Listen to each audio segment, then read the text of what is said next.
您是从哪一年来日本？我是2000年4月份来日本，哦，来快25年了吧。2000年也到不是特别到明年到明年早哦。4月份哦，就25年了。那你为什么会来这边呢？呃，来日本就也有很多原因吧，在国内也是在报社工作，当时是那个政府的机关报，嗯就是福建的一个老年报，就是机关的报纸，那总有很多的就是约束。当然，那个工作就是如果继续做下去的话，那非常的平庸，会过着非常平稳的人生，嗯那肯定是的。那就是当时可能也有一些诱惑，比如说当时那个有机会采访日本人，当时呢就是有老年大学，我们发现有老年大学的当时呢有日本人在那边学习，他学习那个学中国画画，然后是一个大概50、60岁的日本女性。那我采访她，她说这个就是日本的老人的生活都是这样，就做自己喜欢做的事情。那来中国学习这个中国话，就觉得就非常幸福。那么她丈夫呢在日本工作，然后她在老年大学学习。哎，我觉得日本人的生活挺有意思的啊，对吧？日本女性到了年纪这么大，她大概当时是也有50、60岁了吧，看上去。她觉得挺高兴的，跟中国人在一起。她虽然不会中文，然后我在就是采访她的时候呢，就是比比划划，还有就是旁边就是会日语的人也在那边帮忙翻译一下。然后这是一个就碰到一个日本人，然后另外呢还有就是，日本岛根县当时有一个太极拳协会，那跟中国有交流。太极拳协会呢，它是那个有一个代表团来福建来交流，然后我就也去采访他们，也是采访他们。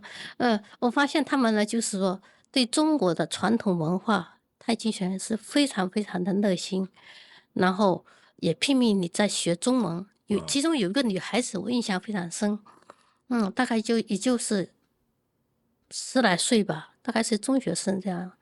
她呢，就是对中国的文化、中国的太极拳呀，有就是兴趣。就表现出非常大的兴趣。嗯对，也是通过采访他们，然后呢，有一个岛根县的议员，然后他就告诉我，他知道我在报社工作，就告诉我，他说日本的那个报纸发行量都非常大，像那个读卖新闻发行几千万，嗯那现在可能没有几千万，嗯当时呢确实有几千万。我学媒体的嘛，一听到几千万，这了不起啊！嗯，我们的报纸才发现几万就很了不得。已经很了不得了。那他发行几千万，这什么样的报纸？说明日本这个新闻行业是非常先进的。嗯那就有这种想法。那当时呢，有就是亲戚在日本，嗯，然后说要不要来日本留学。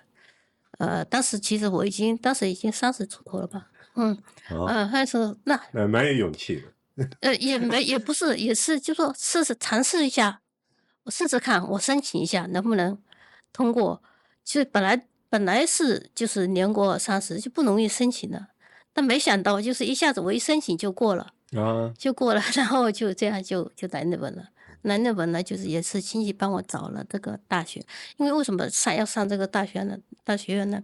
因为里面有一个老师，他研究的方向就是那个媒体和那个民主主义社会的关系，就是这个呢比较对我的胃口，那我也喜欢这个题目，所以就到那个大学院了。哦，你在来此之前你会日语吗？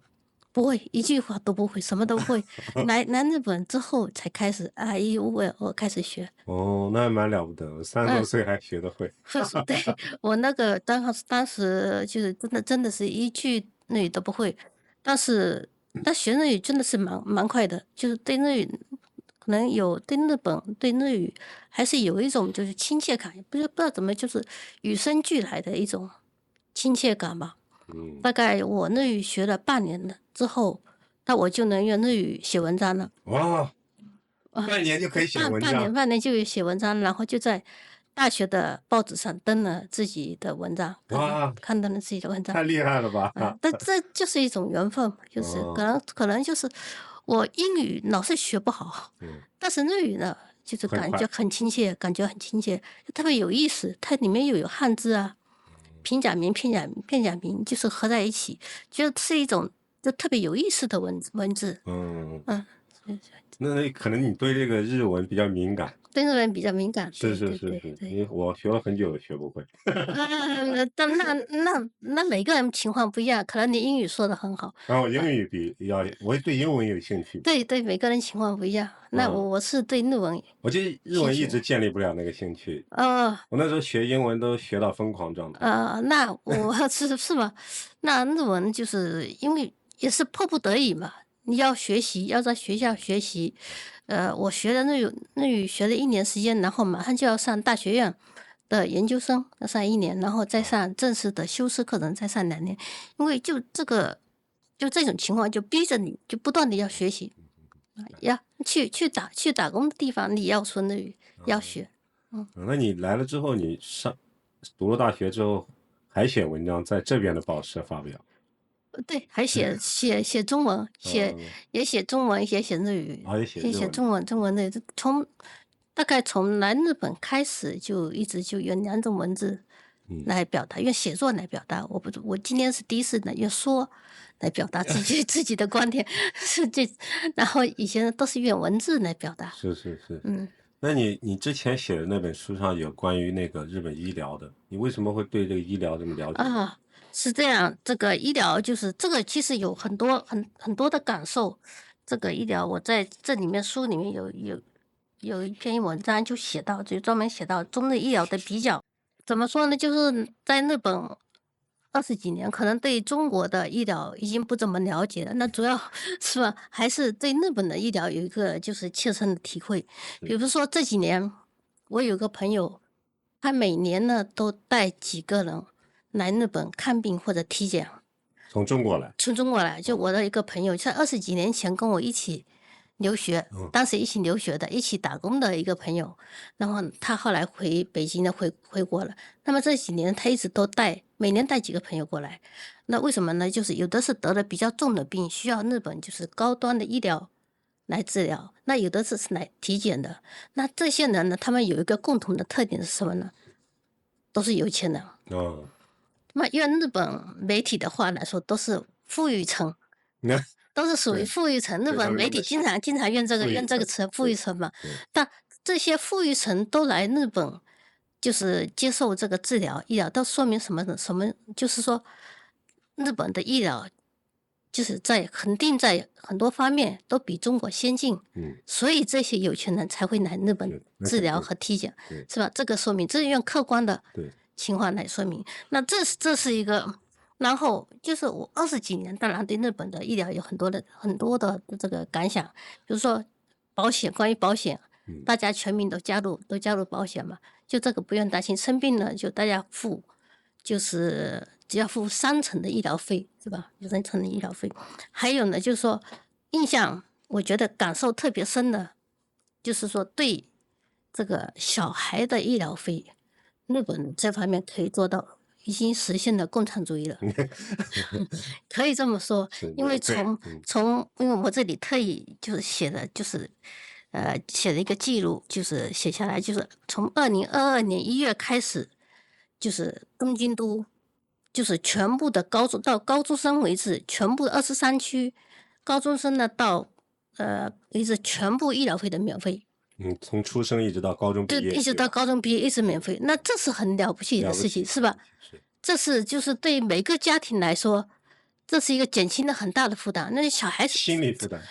从出生到高中毕业都医疗费都免费，都是吧？以前大概是有的区是到初中，有的区到高中，对的。不是统一的。从2022年1月开始，大家都统一起来。很了不起，这对，个全世这是界应该都很少的。很少很少。还有从那个2023年开始呢，就是说取消家长的所得限制。那以前呢，比如说家长他的收入特别高，那小孩子呢就是不一定都享受免费，有这种情况，所得限制。他从2023年收入度开始，高的话，就不给你100%报销。不，对，他可能有一点的限制吧，可能稍微医疗费高一点。但从2023年度开始呢，就是不管家长收入多少，他每一个小孩子的医疗费呢都是免费的。那这个对小孩子来说，这是一个非常平等的事情。是是，那在关于中国的医疗呢，就我不是很了解，但有时候呢，看那个中国的这个社交媒体，比如说像微博啊之类的，看到有的时候有人在网络上、在微博上呼吁，比如说哪个小孩子、哪家的小孩子生病了，大家呼吁大家为他捐款。那这个有的时候呢，就比如说很重的病，心脏病啊，需要很多的医疗费，然后医疗费大家就呼吁大家捐款，捐款。那个如果没有捐款了，这小孩子没办法治疗了。那我看了这些下午都觉得很痛心，是是是是吧？是，我经常看到流泪，对看到那样的那个视频，对哎，对对对，那怎么办？就是说，但是在日本不会发生这样的事情，是是是不是？他政府全包了，是，就不管你也不会有那小孩子。个不好的医患关系，因为大家没有钱交易，没错，没错，没错。然后，对吧？然后这个是吧？就是日本那个政府把这个小孩子医疗费全部都免掉了。那在治疗上就不用出现这种捐款，那除非就是要到美国去治病的那种，那不是特别情的，况，那个特别情况，除了那个特别情况，但是这个呢，就是感慨非常深的一件事情。是是是是，因为我自己的小孩也是从小学到高中也是都是医疗费免费的。是的是的，还有就是说，对，不仅是小孩，大人的医疗费呢，它也有一个就是保障制度，也有一个保障制度。比如说每个月的医疗费，你超过一定的额度的话，那其他的由政府来补贴。啊，也不用付了。那么我去年比如说生病住院1个多月，生病住院，但花了几十万日元嘛。那后来呢，我也不知道他怎么算的，就是大概政府给我就是补贴了大概一半的医疗费。他呢有的时候就这个算起来可能比较复杂，复杂，我们也不管，这全部都交给政府来做。嗯，大概是平均大概8万，如果超过8万的话，剩下的就是政府来补贴了。那有的收入低的话，大概是5万。然后如果是就不用课税的家庭的话，没有课税家庭，因为收入非常非常低，没有课税的话，他可能医药费只要2万，那其他的都是由政府来负担。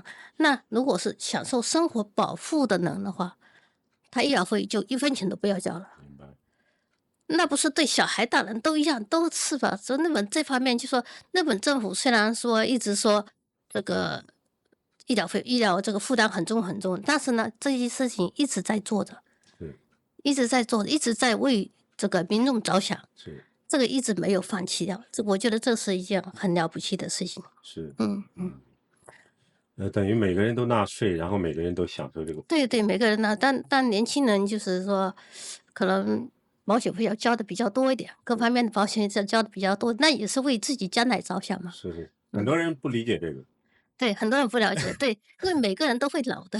对对对，嗯，因为他年轻的状态的时候，他想不到自己未来可能需要这个，是，对，这应该想得到，就每个人都因为应该想到未来。是，嗯包括那个我经常看到日本有那种就是身障人士那种小朋友，嗯或者是嗯家里的老人嗯无法自理的，嗯，好像都有那个专门的照顾和有那种机构，对对吧？对对，特别是对于老人这个社会福利的也非常健全，它有介护保险，介护保险分成1级、2级、3级，是根据每个老人的不同情况，然后呢，福利部门采取不同的措施来照顾老人。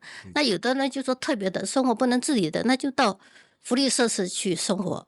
那有的人呢，生活就可以一半自理的，那福利设施呢，就定期的派人来老人的家里。比如说我家附近呢，也有几个，有2、3个就独居的老人，他自己住这个，我附近都是那种一户建，就是独门独户的一户建，有的就住一个老人，那有的80几岁的老人他自己可以自理，那没问题。但有的人呢，就是不能完全自理，走路有点颤巍巍的。麻烦，但我们都看到，就是福祉部门的人，就过几年，他骑自行车，都是骑自行车过来的，然后来到老人家就问长问短，然后或者给他送一些东西，就帮他做一些家务啊之类的这些呢，就我们都是看在眼里的。所以说，这个日本政府就是这方面，就关于老人的这些福利呢，医疗福利也是做得很好的，医疗保障也是每个人都做得很好。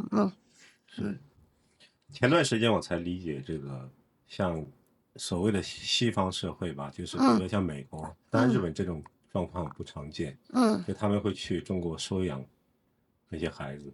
当然，这啊个就是我在过往的认知里，我以为都是有钱人。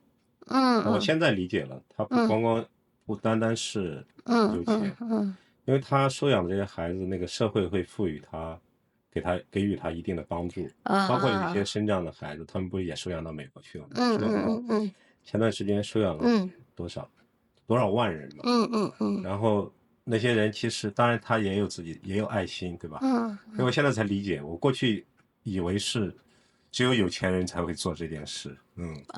对，他应该是在美国也有就是相似的这对对，种相似的这种福利措施。完备的这种社会的福嗯嗯利，嗯嗯嗯保障，这嗯嗯，样的话，他们才再加上自己的爱心，他没错没错才会做这件事。没错，嗯，那中国呢？那可能就是关于医疗方面，城乡差别还是有的。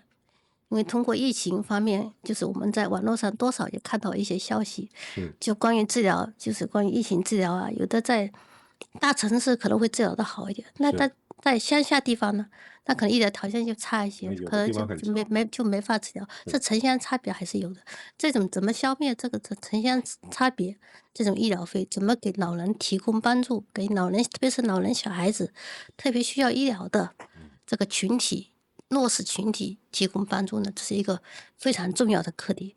就觉得中国呢应该借鉴这些日本或者美国这些先进国家的经验，就是为这些老人小孩做更多的就是医疗方面的服务。那我自己有亲身体会，因为去年有住院过，住院过呢，就是就一开始在一个医院，就是急救的医院住院过。那之后呢，到一家康复的医院，这家医院呢在那个东京很中心的地方，在原宿，嗯，原宿哈拉吉库，它叫哈拉吉库尼哈利rehabilitation 有音，这就是说尼哈比利就康复的意思。康复的里面就是说，比如心脑血管疾病的病人啊，他体力需要恢复，还有就是手哪里受伤啊、骨折啊、脚受伤啊，就是这些康复的康复的，就是需要中心康复的。医院。到了这个医院呢，觉得非常非常惊讶，就颠覆到以往的关于医院的概念，因为它环境非常好，又在很中心的元素，是吧？在东京非常中心的地方，那么就是时尚的地方有这么一家医院，它整个就像酒店一样，就外观内表就装饰都看不像出来像医院的样子。就是酒店，就是等于疗养，你去疗养就酒店的休养。然后呢，就更让我惊讶的是，他每一个工作人员，不管男女，男的都是帅哥，用日语来说就一开门，就全部都是一开门，但女的都是美女，嗯，而且呢，他们非常的善解人意，就他们当然也有技术，都有那种理疗师的资格嘛。那每天呢，就是说一边帮你做这些康复训练，那一边跟你聊天，就像朋友那样子聊天。感觉自己不像病了，不像病人，对，就是跟朋友聊天，在这里疗养，像然后是医生和患者的关系，对，对吧？是这样，就是朋友的关系。那我就跟他们说，我就想，跟你们就是好像年龄就忘年交一样，年龄相差，他们都20出头吧，有忘年交这样的朋友，就是这种感觉，他们觉得听了也很高兴。对，是这样。当每个人出院的时候呢，都有点舍不得，感动的。很奇怪，就每个患者呢，就他们都说同样的话，就是当然出院治疗好了是很高兴的事情，但是离开这么好的这些这些小朋友，这些美女帅哥，那觉得是挺舍不得很的，感动的一件很感动的一件事情。就是这些服务呢，就他们会跟你说一些朋友聊天，说一些个人的事情。那有的说，我虽然30出头了，30岁左右了，也不想结婚，我就关注自己的，做自己的，把工作做得更好，还有就自己很多兴趣爱好，他听着就觉得，就日本的这年轻人还是很有个性的，还是很有想法的。就在这里，在这个医院呢，我了解了很多日本的年轻人的想法，我觉得这个是一个很大的收获。在医院能够感受到一段幸福的时光。明白。就是这么一种感受。之前我回北京，那个北京的医院现在都需要安全检查，啊，是吗？对，像进啊，那个，就是你要拎的包啊，都要嗯过那个像坐飞机那样的安全检查，你嗯，才可以进入到医院。为每什么这么家医院这么严格呢？每家医院都是这样，因呃为医患关系很差。之前不是，是出现北京的民航医院，嗯患者把医生嗯，杀了的各对对，个状况。这个是很可怕的事情，就对，医生跟患像跟您讲者之间，的那样相比较的话，简直是相差太大。那日本这个就特别是护士啊，嗯，他给你量血压，量完之后都要说谢谢。哦，还要嗯，跟你说谢谢，对对，那我要谢谢你跟他，我也配合我。要跟他说谢谢，嗯是吧？就互相说谢谢，嗯，这个就是气氛围就是非常好。差异。然后这个护士就是向你说明情况的时候，那确实是就半跪着在你旁边，跪着在你旁边跟你说明这个情况。啊，有的说你早上的药，有的就是护士特别叮咛我，你早上的药一定不能忘记吃了啊。嗯，一定不能就是三番五次叮咛，早上忘药是最重要的，你只要早上的药一定不能忘记，要吃几个多少，就是这种，就是说，嗯他不让你感觉到你自己生病了，给你嗯嗯，一种你是跟他。家人有点对对对对。家人朋友就这种其实我一直感觉，觉得，我嗯前几年我有一种感受，就是我觉嗯，得一个人病了，不光光吃药就 OK 了。对，心理很重要，你看病看医生的话，嗯包括你的心理状态、嗯，你的感受，对对对对吧？当对，然包括营养，各个是是方面的，各方面各方面。才能治好一个人的病。不是说把那个药给到他就好，没错，那么没错，简单。没错，就有很多就是人嘛，就很多也有很多想法嘛，有是是是，的就感情，有的病呢，就是因为这个情绪的问题也会对生病，也会对，生病。会的会的。嗯，有人很苦恼，他也会对，也会生病的。这个是人很重要。作为人是也是理所当然的事情。所以说，就是医院这方面对患者的这种爱护是非常重要的，非常重要，非常非常不是重要。光吃药打针就开了。对对对，非常重要的，就是是，怎么关心人，怎么体贴人，嗯是非常重要的。就站在患者的立场嗯，来看问题，就医患关系呢，这肯定要做好。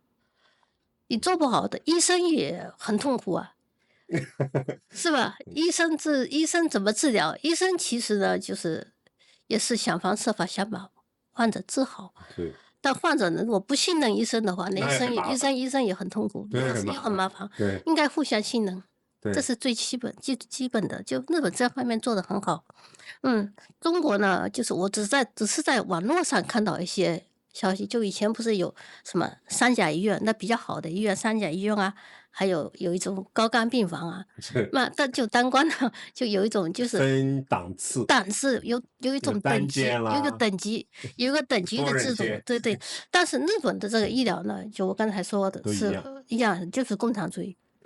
共产主义。共产主义一样一样。但是就像我刚才说的这个元素的那家医院呢，它也有差别，差别在哪里呢？就房间，它有的房间呢是不需要钱的，就是你不要交这个那住院个的房间费。房间费不用交的，这个房间也有，为什么呢？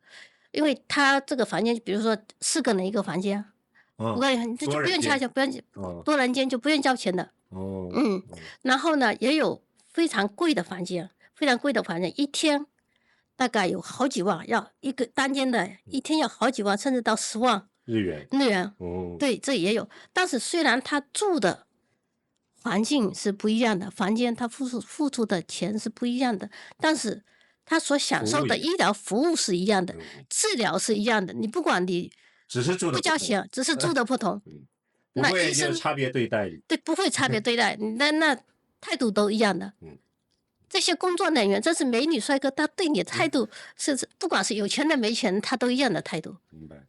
嗯，这个很重要。对对，不会说看这个有钱人，然后对他态度好一点，对没钱的、不交房间费的、不愿意交房间费的，态度差一点。这个不不会，会发生。大家都在一个空间里面进行锻炼，嗯，所以这个也是一个很重要，就人与人的平等，在医院里面怎么实现人与人的平等，是。还有医生跟患者之间的互相信任。这个在日本的医院应该可以体现出来，可以体现出来的。在中国治病的话，都要先交钱。先交钱啊，对，比如某人得病了，啊医院要手术，啊那先把钱打到那个医院的账户啊上，否则的话不给你开刀的，不给你手术的。那日本这个不会，那首先是，比如说救护车送到，首先是抢救，不管什么人，是是是流浪汉也是一样，照样抢救，是，照样抢救的，但是而且还把那个救护车是免费的，日本。对，我去年也坐过一次救护车，坐过一次，就是还好都是就是在家里有点晕倒了嘛，就是后来门打开就叫那个邻居，赶快叫邻居都过来帮忙，然后这个就叫救护车，是叫救护车，他5分钟就到了，5分钟就到，5分钟就到，对，哦，那还蛮快的。然后到医院就是马上就到医院，就10分钟之内就到医院了，就到家附近最大的医院了，这也是很重要，效率。那当然，效有人得了效率很着急的病，耽误不得。对，我也有一些朋友，就社交媒体的上面的一些朋友呢，就是他们是日本人，但是他们在中国工作，他们在中国呢生活呢，很习惯中国的生活。他们说中国医疗呢也有好的地方，比如说就是说他们说中国的 IT 技术很先进。比如说验血的时候，验血检查，然后那个不到1个小时，结果就出来了。结果而且通知到你的手机上了。不到1个小时。那个码。